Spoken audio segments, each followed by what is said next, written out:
Switch 2 and to push people that get the Switch 2 also to get the online service or to continue the online service on the Switch 2.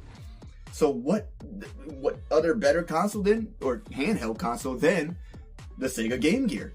Alright, this thing had an enormous and great library of games. Okay, a lot that they can literally just throw on here for the Nintendo Switch 2 on the Game Gear app. Like whatever, like there's so many. Okay, mind you, yes, it did have a lot of ports from, you know, like Sega Genesis. You know, it took a lot of games from there and ported it onto the Game Gear with their own little twist. You know, it was like a downgraded version of them, but still good. You know, little twists, little different things in those games, but still kind of the same thing. But nevertheless, they were all great games. It was all handheld, and they were all ready to go. And of course, you know, they didn't really get a lot of third-party support. I don't know, maybe because they were just supporting Game Boy mostly, but they did get third-party support to an extent. And those games, a lot of these games can still come to the Game Gear on the online service for the Switch 2. You know, they had Sonic the Hedgehog 2.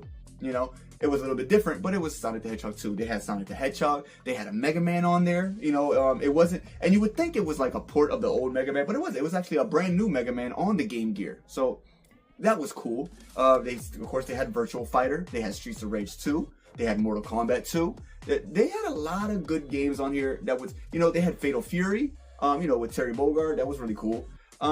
There's a lot. Okay, one of the ones that I would really look forward to if they actually came onto the Switch 2 online service would be like Tails Adventures. Like, you know, Tails from Sonic and Tails Adventures. I believe he had multiple games, but definitely he had his own game, Tails Adventures, and it's not as fast paced as the Sonic the Hedgehog games. Obviously, he can fly. His games are more exploring, like, you know, exploring and having to backtrack and go check and figure out certain little puzzles, and, you know, blow up some things. You know, he has his little gidgy gadgets.